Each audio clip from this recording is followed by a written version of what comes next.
He thought he was just a desperate father taking a strange job for quick money, until he realized the woman he was watching might be watching him too. David Carter had never imagined his life would shrink down to survival mode, but that was exactly what it had become. Every morning began before sunrise in a small, quiet apartment where the paint was peeling and the heater made a clicking sound that never stopped. He would wake up at 5, careful not to disturb his 8-year-old daughter Lily, and sit on the edge of his bed for a few seconds just staring at the wall, mentally calculating which bill could wait another week. Ever since his wife passed away 3 years earlier after a sudden illness, time had felt heavier. It was no longer measured in days or months, but in due dates and overdue notices. He worked at a warehouse during the day, lifting heavy boxes until his back burned, and at night he stood in a dimly lit parking garage collecting tickets and pretending not to notice the luxury cars that cost more than everything he owned combined. He was exhausted in a way that sleep could not fix, but every time Lily smiled at him, he reminded himself that quitting was not an option. Lily was the only bright spot in his life. She was curious, gentle, and far more understanding than a child her age should have been. She never complained when he said they couldn't afford new toys. She never asked why other kids had things she didn't. Instead, she would sit at the small kitchen table doing her homework while he cooked simple dinners, sometimes glancing at him as if checking whether he was still standing. David tried to hide his stress, but children notice everything. When a letter from Lily's school arrived asking for overdue tuition payment, he folded it carefully and slipped it into his jacket pocket before she could see it. That night, he skipped dinner and told her he had already eaten at work. The truth was, he needed to stretch the groceries for another 3 days. It was during one of those long nights at the parking garage that the offer came. The garage was unusually quiet, rain tapping softly against the concrete entrance, when a black sedan rolled in without headlights. The windows were tinted dark. David stepped forward automatically, handing the driver a ticket, but instead of a driver, the back window lowered slightly, revealing a man in a sharp gray suit. The man did not look like someone who parked his own car. His expression was calm, almost bored, as if he had already decided how the conversation would go. "David Carter?" the man asked. David stiffened. "Yes. I have a job offer for you. Temporary. Confidential. It pays well." David almost laughed. Nobody offered him jobs in parking garages at midnight. "I already have 2 jobs," he replied cautiously. "This one pays more than both combined," the man said without emotion. That got his attention. The man explained very little at first. It was a private assignment, observation only. David would monitor the daily routine of a high-profile business executive for several weeks. He would note times, locations, behaviors. No confrontation, no interaction, just quiet reporting. The payment would be transferred weekly, enough to clear his debts in a month. David's instincts told him to refuse. It sounded strange, possibly illegal, but the man handed him a folder. Inside was an advance payment in cash, more money than David had held in years. His fingers trembled slightly as he touched it. "What's the risk?" David asked. "Minimal," the man answered. "You will remain unnoticed." The rain grew heavier outside. David thought about Lily's school letter folded in his pocket. He thought about the rent notice taped to his apartment door. He thought about the look on his daughter's face when she pretended not to want things she deserved. "When do I start?" he finally said. 2 days later, he learned the name of the person he was supposed to observe. She was one of the most powerful CEOs in the city, known for transforming a struggling corporation into a billion-dollar empire within a few years. She was young, brilliant, and often described in headlines as cold and ruthless. David had seen her face on magazine covers and grocery store checkout lines. She seemed untouchable, existing in a world of glass towers and private jets. His assignment was simple on paper: follow at a distance, record patterns, note emotional shifts. The instructions surprised him. They did not ask about financial meetings or corporate secrets. They asked about her moods, who she trusted, when she appeared tired, when she appeared vulnerable. On the first day, David positioned himself across the street from her corporate headquarters, blending in with the usual city movement. He expected arrogance and constant security, but what he saw was something different. Yes, there were guards. Yes, there were assistants, but there were also moments when she stood alone near the tall office windows, staring out as if the entire city below meant nothing to her. Over the next few days, he followed carefully. She left work late, often long after her staff had gone home. On Fridays, she visited a small public park just before sunset and sat on the same bench without speaking to anyone. She did not scroll on her phone. She did not make calls. She simply sat there quietly for exactly 12 minutes before leaving. David began to feel uneasy. This did not feel like corporate espionage. It felt personal. At night, after Lily fell asleep, he reviewed his notes at the kitchen table. He wrote down small details: the way her shoulders dropped when she thought no one was watching, the way she hesitated before entering large meetings, the way her expression hardened instantly the moment cameras appeared. The more he observed, the less she looked like a villain from business headlines. She looked human, tired, alone.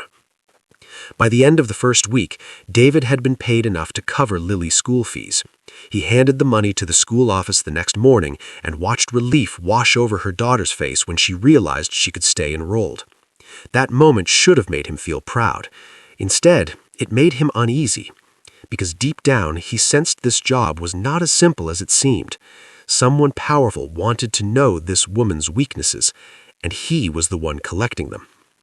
As he stood across the street from her office building that evening, watching the lights turn off one by one, he felt something he hadn't felt in a long time. Not desperation, not exhaustion, but the quiet fear that he had just stepped into a world far more dangerous than poverty. And he had no idea that the woman he was studying from a distance already knew his name. By the second week, David had memorized the rhythm of her life so precisely that he could predict her movements before they happened. The headquarters building rose like a wall of glass and steel above the city, reflecting the sky in cold shades of blue and gray. And every morning at exactly 8:10, she stepped out of a black sedan, posture straight, expression composed, heels striking the pavement with quiet authority. Cameras flashed when media happened to be nearby, and in those moments she transformed. Her face became unreadable, controlled, almost untouchable. To the world, she was the definition of power, but David was no longer looking at the version the world saw. He was watching the seconds before and after, the brief pause before she opened the car door, the subtle tightening of her jaw when she thought no one noticed, the way her eyes scanned the crowd, not arrogantly, but cautiously. His instructions from the firm remained oddly specific: report emotional irregularities, note private meetings not listed on public schedules, record changes in routine. They never once asked about company profits, stock movements, or confidential documents. It unsettled him. It felt less like corporate surveillance and more like psychological mapping. Every night he typed his notes carefully from the small kitchen table while Lily colored beside him. He never told her what he was doing. He simply said he had picked up extra contract work. She smiled proudly, unaware of the knot tightening in his chest. As days passed, patterns became clearer. She stayed at the office long after executives left. Around 9:30 p.m., most floors would go dark except for the top level, where her office lights still glowed. Through the distant angle of a neighboring building, David could see her silhouette moving slowly from desk to window, from window back to desk. Sometimes she would stand perfectly still, staring down at the city streets as if searching for something she had lost there. It did not match the ruthless image described in business magazines. It looked like isolation. On Friday, he followed her to the park again. The bench sat beneath a large oak tree near a quiet path rarely used by joggers at sunset. She arrived without security that evening, which surprised him. She walked alone, coat wrapped tightly around her, hair pulled back simply. She sat down and placed her hands in her lap. For 12 exact minutes, she did nothing. No phone, no music, no conversation, just stillness. The sunlight filtered through the leaves, casting shifting shadows across her face, and for the first time, David saw something fragile there. Not weakness, not fear, but something close to grief. When the timer on his phone reached 12 minutes, she stood and left without looking back. That night, the firm responded unusually quickly to his report. They asked for more detail about her facial expressions. They wanted timestamps down to the second. They asked if she ever cried.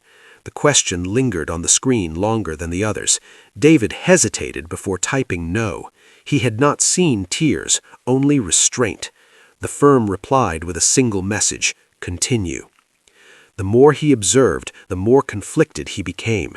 He reminded himself that he needed the money. Lily's school fees were only part of their problems. Rent was due again soon. The warehouse manager had hinted at reducing shifts, but something about the assignment felt off. If powerful people wanted her removed from her position, emotional instability would be the easiest weapon, and he was unknowingly providing ammunition. One afternoon, something unexpected happened. As she exited the building, she stopped abruptly near the entrance, as if sensing something. Her gaze moved across the street slowly. For one terrifying second, David thought she was looking directly at him. His pulse quickened. He lowered his head, pretending to scroll through his phone.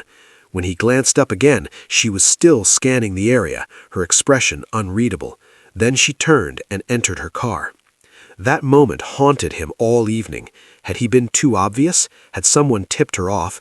The firm had assured him he would remain unnoticed, but powerful people had powerful resources. If she discovered him, what would happen? Would he be arrested, sued, blacklisted from every job in the city? At home, Lily noticed his distraction. "Daddy, are you sick?" she asked softly, while placing her small hand on his arm. He forced a smile. "Just tired." But he wasn't just tired, he was uneasy. For the first time, the job no longer felt like simple observation. It felt like stepping closer to a line he did not fully understand. Over the next few days, her routine shifted slightly. 2 unlisted meetings appeared late at night with board members known for aggressive takeover tactics. David recognized their names from quick searches, men who specialized in restructuring companies after forcing leadership changes. That information wasn't part of his instructions, but he noted it anyway. If something was happening behind closed doors, it explained why the firm cared so much about her emotional state. Then came the evening that unsettled him most. She exited the building earlier than usual and dismissed her driver. Instead of heading toward the park or home, she walked alone toward the underground parking area attached to the building. David followed at a safe distance, careful not to appear suspicious. The garage was dimly lit, echoing with distant engine sounds. She slowed her pace slightly, not frightened, intentional. For a brief second, she turned her head just enough that he saw her eyes clearly under the harsh fluorescent lights. There was no confusion in them, no uncertainty. There was awareness. It felt like she knew. David's chest tightened. He suddenly felt exposed, as if the invisible barrier protecting him had disappeared. He stopped walking and pretended to check his phone again, but his hands were trembling.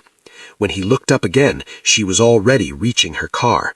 Before stepping inside, she paused once more and glanced back in his direction. Not angry, not afraid, curious. As her car disappeared up the ramp, David stood frozen in the garage, a realization slowly settling in. This assignment was not one-sided. The woman he had been studying so carefully might have already identified him, and if she had, she was not reacting the way he expected. That night, the firm replied unusually quickly to his report. They asked for more detail about her altered routine, the board meetings, the subtle tension in her posture. But he did not mention the way she looked at him in the garage.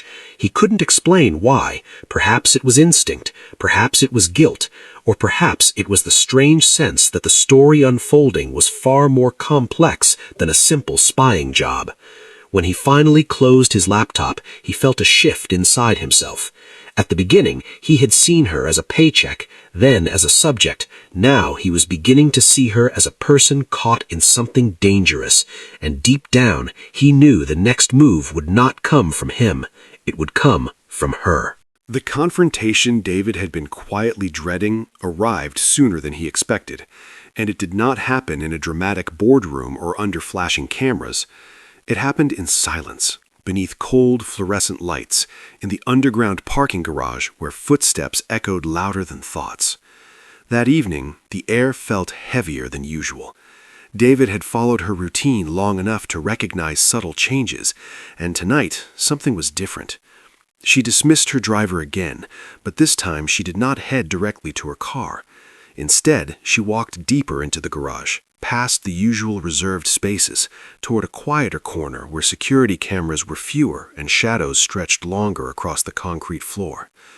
David hesitated only briefly before following at a careful distance, his heart beating faster with each step. He told himself he was still just observing, still just doing his job, but instinct warned him that the balance had shifted. She stopped walking without turning around. The sudden stillness felt intentional. David nearly stopped breathing. For a moment, there was only the distant hum of ventilation fans and the faint drip of water somewhere in the dark. Then she spoke, her voice calm and steady, carrying easily in the empty space. "You're very consistent," she said. "Same distance, same posture, same hesitation when I slow down." David's stomach dropped. There was no point pretending. He stepped forward slowly, the sound of his shoes against the concrete betraying his position. When she turned to face him, her expression was not angry. It was composed, almost analytical, as if she were confirming a theory she had already tested several times. Up close, she looked different than she did from across the street, less polished, more human. "I don't know what you're talking about," David tried, though the words felt weak even as he said them. She studied him for a long second, then shook her head slightly. "You're not trained," she replied. "You're careful, but not professional. You look guilty every time our eyes meet." There was no mockery in her tone, only certainty. Silence stretched between them again. David weighed his options: deny everything and walk away, run, apologize. But something in her posture told him she was not calling security. She had chosen this moment deliberately. Finally, he exhaled slowly. "It's just a job," he admitted. A faint expression crossed her face, not surprise, more like confirmation. "Yes," she said quietly, "it is." Then she delivered the sentence that shattered every assumption he had built over the past 2 weeks. "I paid you to spy on me." The words did not make sense at first. His mind tried to rearrange them into something logical, something less shocking. "What?" "I hired the firm that hired you," she clarified. "I reviewed dozens of profiles before selecting yours." David stared at her, disbelief flooding through him. "Why?" She took a few slow steps closer, heels echoing softly. "Because I needed someone outside my world, someone who had no loyalty to my board, no connection to my investors, no ambition for corporate power. Someone desperate enough to accept the offer, but honest enough to report what he actually sees." The parking garage suddenly felt smaller. "Are you saying this was all a test?" he asked. "In a way." She folded her arms, though her posture remained relaxed. "My board is preparing to remove me. They believe I'm emotionally unstable. They need proof. I needed to know how they planned to gather it, and whether they already had someone watching me." David's thoughts raced. The firm's strange instructions, the focus on her emotions, the questions about vulnerability. It all aligned too neatly. "So you used me," he said quietly. Her eyes held his steadily. "Yes." The honesty in that single word unsettled him more than any lie could have. "You could have ruined my life," he continued. If this goes wrong," she interrupted softly, "it will ruin mine first." There was no arrogance in her voice, only reality. For the first time, David noticed the exhaustion beneath her composed exterior, the slight shadows under her eyes, the tension in her shoulders that never fully disappeared. "I didn't choose you randomly," she said after a pause. "I read your file." His chest tightened. "What does that mean?" "It means I know about your wife. I know about your daughter. I know about your father's construction company." The mention of his father felt like a sudden blow. His jaw clenched automatically. That has nothing to do with this. On the contrary, she replied gently, it has everything to do with this. She explained that years ago, before she became CEO, her father's corporation had acquired several small companies during an aggressive expansion phase. One of them had been David's father's business. At the time, she had been shielded from the details. It was presented as a clean transaction, a necessary restructuring. Only recently, after reviewing archived documents during an internal audit, had she discovered how ruthless the process truly was. Contracts manipulated, deadlines shortened intentionally, loans called in early, pressure applied until collapse was inevitable. David felt heat rising in his chest. Memories surfaced uninvited. Late-night arguments between their parents, his father staring at paperwork in disbelief, the crushing silence that followed when everything fell apart. "You expect me to believe you didn't know?" he asked, anger sharpening his voice. "I didn't know the extent," she answered steadily, "but acknowledgement does not erase responsibility." The garage seemed to hum louder as the weight of her words settled between them. She had chosen him not only because he was outside her corporate circle, but because he was connected to a piece of her company's darkest history. "I needed to see what kind of man you became," she admitted quietly, "whether you were broken by what happened, or whether you survived it." David struggled to process the mix of emotions flooding through him. Betrayal, anger, confusion, and beneath it all, something he did not want to acknowledge: curiosity. "You're asking me to trust you," he said finally. "I'm asking you to see the truth," she corrected. "My board wants evidence that I'm unstable. They will use your reports if they can. But if you've been paying attention, you've seen more than my emotions. You've seen their movements too." He thought of the late-night meetings, the restructuring specialists, the unusual transfers. He had documented them instinctively, even though they weren't part of his assignment. "You knew I would notice," he realized. "I hoped you would." Another long silence followed. The dynamic between them had shifted completely. He was no longer just a hired observer. He was standing at the center of something far larger than he had imagined. "What happens now?" he asked. She studied him carefully before answering. "That depends on you." For the first time in weeks, David understood the real danger of the situation. It wasn't poverty, it wasn't surveillance, it was choice. He could walk away, take the money, pretend none of this happened, or he could step further into a conflict between powerful people where loyalty and betrayal blurred together. As she turned to leave, she paused beside her car and glanced back at David. "Whatever you decide," she said quietly, "make sure it's not just about the money." Then she entered the vehicle and drove away, leaving David alone in the echoing garage with a truth heavier than any paycheck he had ever received. David did not sleep that night. After the confrontation in the parking garage, every quiet sound inside his apartment felt amplified, as if the world itself were waiting for his decision. He sat at the small kitchen table long after Lily had gone to bed, staring at the closed laptop in front of him. The screen reflected his tired face back at him, and for the first time in weeks, he felt the full weight of what he had stepped into. This was no longer about extra income or clearing debts. It was about history, about power, about a wound from his childhood that had never fully healed. The woman he had been hired to monitor was not just a billionaire CEO fighting her board. She was the daughter of the corporation that had crushed his father's company. And yet she had looked him in the eyes and admitted responsibility without hesitation. That honesty unsettled him more than denial ever could have.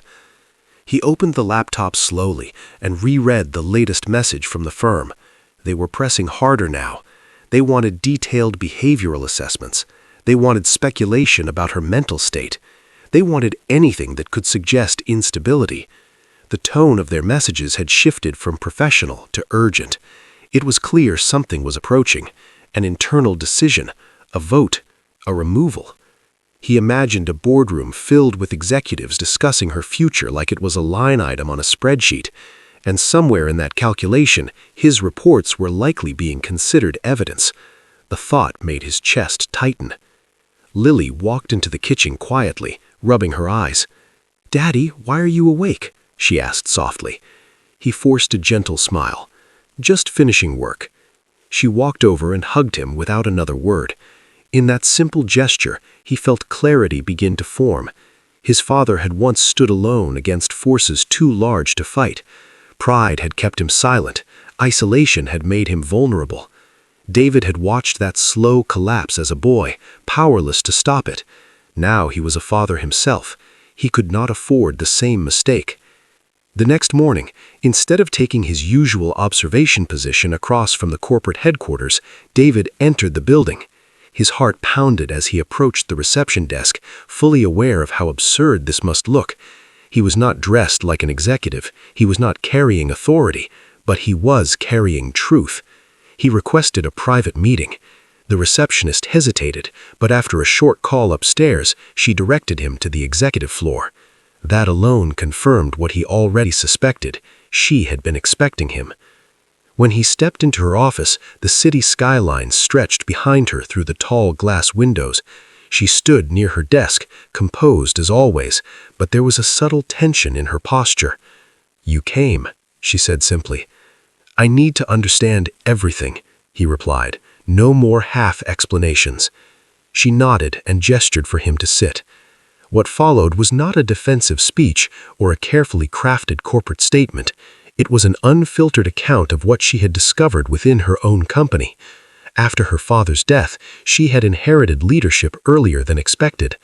During a deep financial audit months ago, she uncovered archived contracts and acquisition strategies from the expansion era. The tactics were legal on paper, but engineered to corner small business owners into impossible positions. Her father had prioritized growth over humanity, and the board members who remained from that era still believed that ruthlessness was strength. When I began changing policies, restructuring ethically, they tolerated it at first, she explained. But when profits dipped slightly during the transition, they labeled it weakness. David listened carefully. "And now?" She said, "Now they are preparing an emergency vote to remove me as CEO. They are building a case that I am emotionally compromised, that personal guilt is clouding my leadership." The irony was almost bitter. The very empathy that made her different was being weaponized against her. "You could fight them directly," he said. "They control half the board," she replied calmly. "If they succeed, the company returns to the same predatory model. Nothing changes." Silence settled between them. He realized she was not asking for sympathy. She was presenting facts. "Why tell me about my father?" he asked quietly. "Because I will not build a future on hidden damage," she answered. "If I expect you to trust me, you deserve the full truth." Her transparency left him conflicted. Anger still simmered beneath the surface, but it was no longer clean or simple. It was tangled with the reality that she had chosen to expose her own company's wrongdoing rather than bury it. "I won't give them what they want," he said finally. "I won't write a report calling you unstable." She studied him carefully. "That alone may not stop them. Then we don't just defend, we expose." Over the next several days, David reviewed every interaction he had observed: late-night board meetings, off-record discussions, the presence of restructuring consultants known for hostile takeovers. Patterns emerged clearly when placed side by side. He realized the board was not simply reacting to her leadership style. They were positioning themselves to regain control before upcoming shareholder evaluations. Removing her would restore aggressive profit strategies immediately. Meanwhile, tension inside the company escalated. Rumors circulated. Executives avoided eye contact in hallways. An emergency board meeting was officially scheduled. The firm that David had hired sent a final request demanding a comprehensive psychological profile within 48 hours. It was no longer subtle. They needed ammunition before the vote. Instead of submitting what they expected, David compiled something else: a timeline of board maneuvering, evidence of coordinated efforts to discredit her, financial motives tied to stock performance bonuses. He attached documentation of consultant contracts signed quietly over the past month. The night before the vote, he received a call from an unknown number. The voice on the other end was calm but threatening. "You're getting involved in matters beyond your understanding," the man said.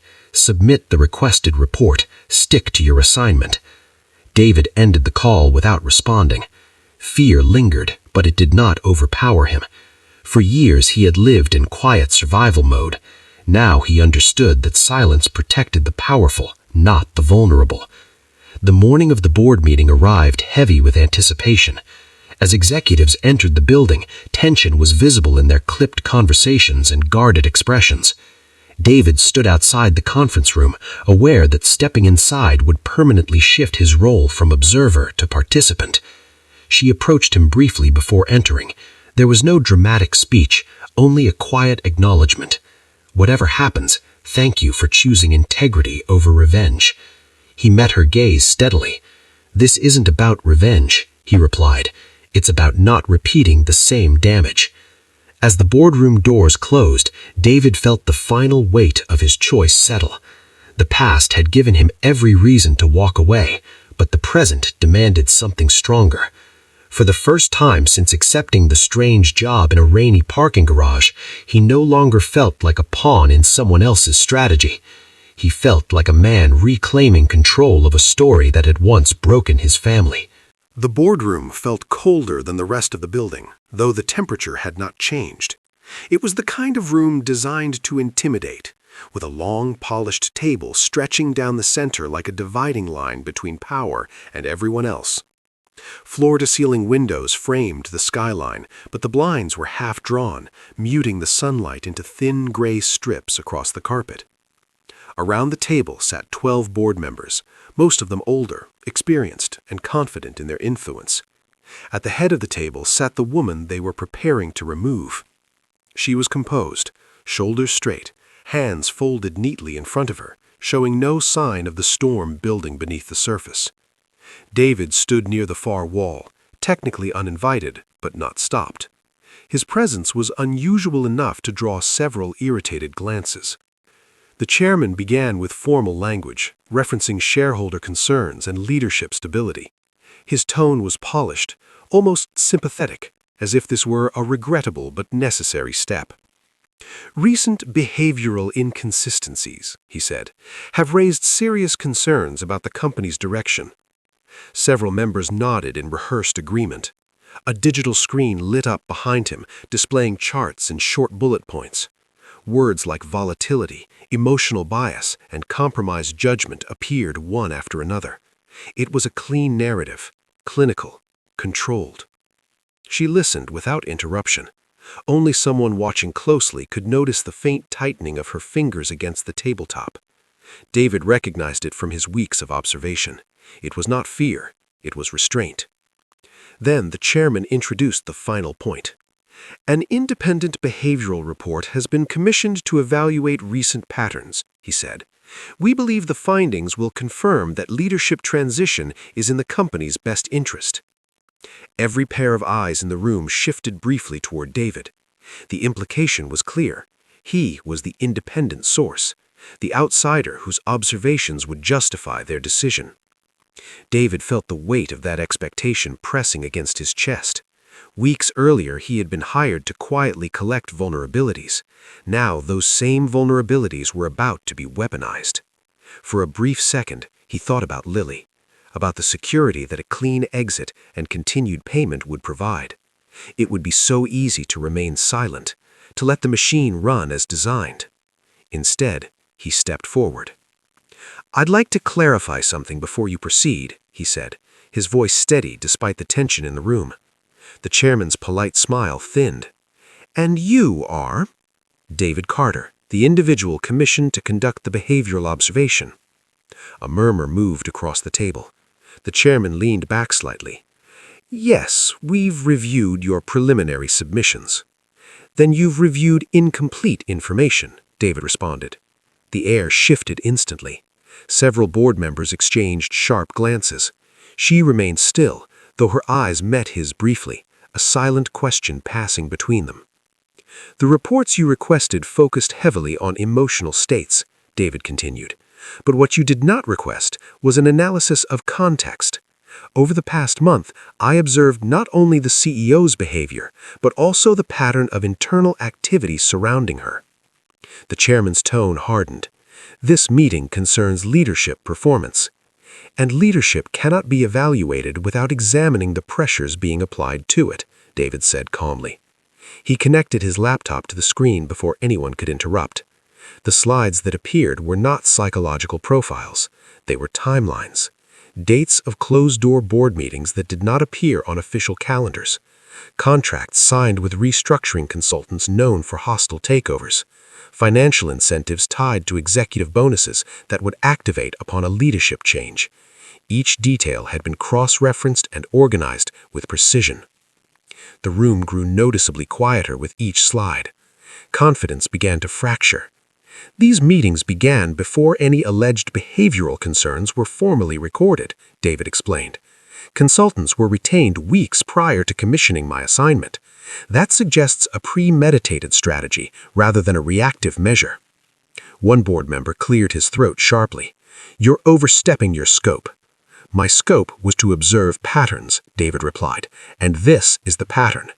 The chairman's expression shifted from irritation to calculation. "Are you accusing this board of conspiracy?" "I'm presenting observable facts," David answered. "If the CEO's emotional state is being questioned, it's important to note the coordinated actions taken to destabilize her position in advance." For the first time since the meeting began, uncertainty appeared openly across several faces. The clean narrative they had prepared was unraveling. What was meant to look like responsible governance was beginning to resemble manipulation. She finally spoke, her voice measured and controlled. "If this board believes I am unfit to lead, I will accept that judgment," she said. "But let it be based on transparent evaluation, not engineered perception." Her composure contrasted sharply with the tension building among her opponents. One of the older members shifted uncomfortably. Another began whispering to the person beside him. The confidence that had filled the room at the start of the meeting was dissolving into quiet damage control. The chairman attempted to regain control. "Regardless of timing, shareholder confidence remains a concern." "Shareholder confidence improves with integrity," David responded before he could stop himself. He realized he was no longer just defending her. He was defending something larger, a principle his father had once believed in before it was crushed by greed disguised as efficiency. Silence lingered. The board now faced a different risk. Proceeding with the vote under these circumstances would raise questions. Delay could expose more internal scrutiny. The strategy that once seemed airtight was now unstable. After several tense minutes of private murmuring, the chairman cleared his throat again. "Given the new information presented," he said carefully, "the board will postpone the vote pending further internal review." It was not a full victory, but it was not defeat. The meeting adjourned without applause, without acknowledgement. Executives filed out stiffly, avoiding direct eye contact. The consultants seated in the back gathered their folders quickly and exited without speaking. When the room finally emptied, only she and David remained. The skyline behind her seemed brighter now as the blinds were raised slightly. She looked at him, not relief exactly, but with something steadier, respect. "You didn't have to do that," she said quietly. "Yes, I did," he replied. He realized then that his anger toward her family's past decisions had not vanished. It likely never would completely. But today had not been about settling old scores. It had been about refusing to let another quiet destruction unfold while he stood by. The war was not over. Postponement was not protection. But for the first time since he accepted the job, the balance of power had shifted. The board now understood that their strategy had been seen, exposed, challenged. As they left the boardroom together, David felt something unfamiliar rising in his chest. Not fear, not desperation, resolve. The days following the postponed vote were quieter on the surface, but beneath that calm, the company felt like a structure undergoing deep internal repair. Investigations were launched, external auditors were brought in. Consultants who had once walked the halls confidently were suddenly nowhere to be seen. News did not reach the public in dramatic headlines, but inside the building, everyone understood that something significant had shifted. The board members who had pushed hardest for immediate removal now avoided unnecessary meetings, their authority less absolute than it had seemed a week earlier. Transparency, once dismissed as softness, had become a protective shield. David returned to his normal routine briefly, picking up shifts at the warehouse and the parking garage, unsure where he stood in this evolving situation. The firm that had hired him had gone silent after he refused to submit the psychological profile they demanded. No threats, no payments, just silence. He suspected they were distancing themselves from potential legal complications. For the first time since accepting the assignment, he felt the full uncertainty of his choice. He had stepped into corporate conflict without any guarantee of outcome. His financial problems had not magically disappeared. Lily still needed stability. Rent still had deadlines. But something inside him had changed. He no longer felt like a man scrambling to survive at the edges of power.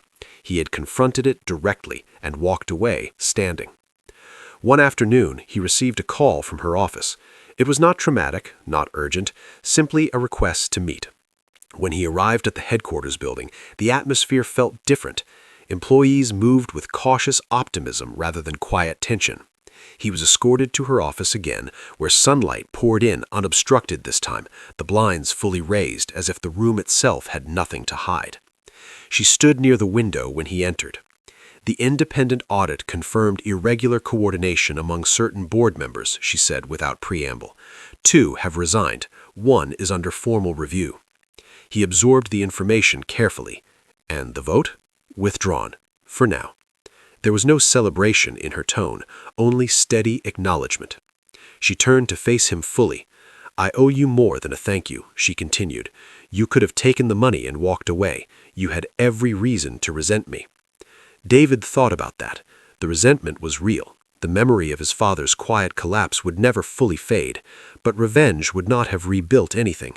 It would have simply repeated damage in another form.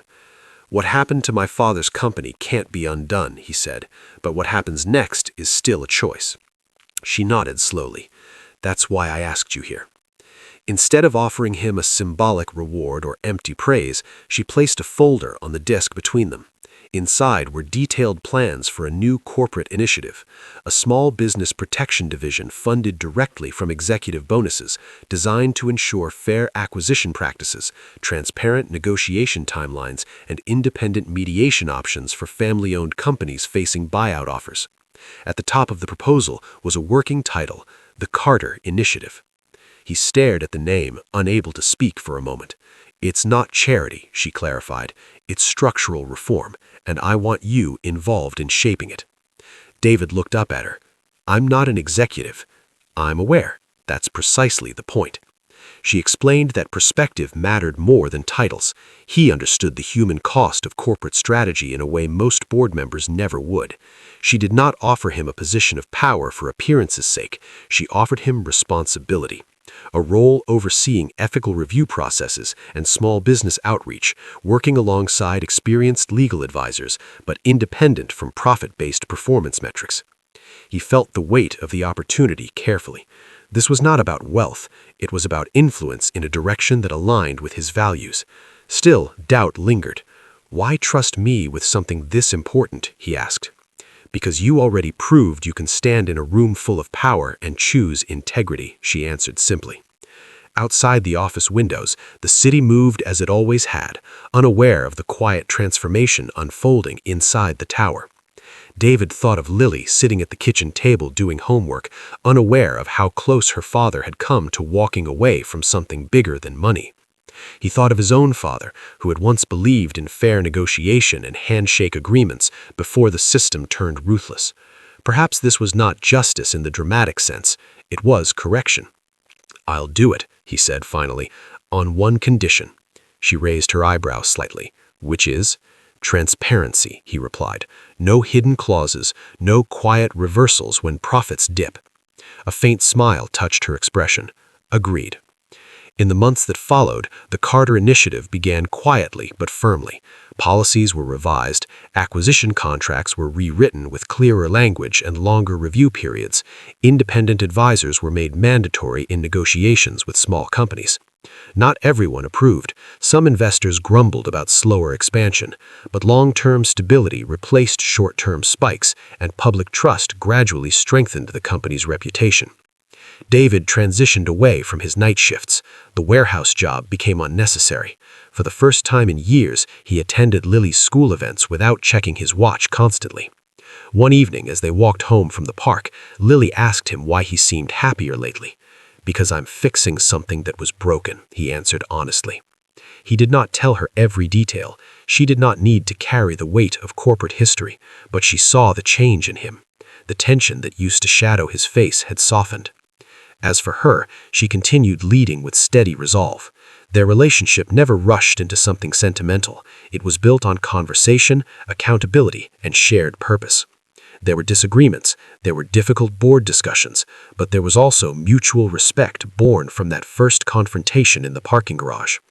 One evening, months later, they stood briefly on the same park path where she used to sit alone for 12 silent minutes.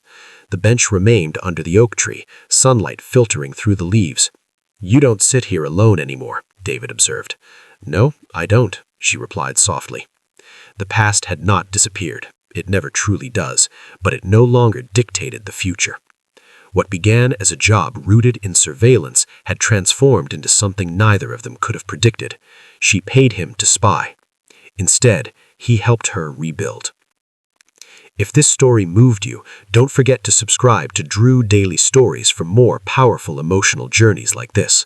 Share this story with someone who believes in second chances and let me know in the comments what you would have done in David's place.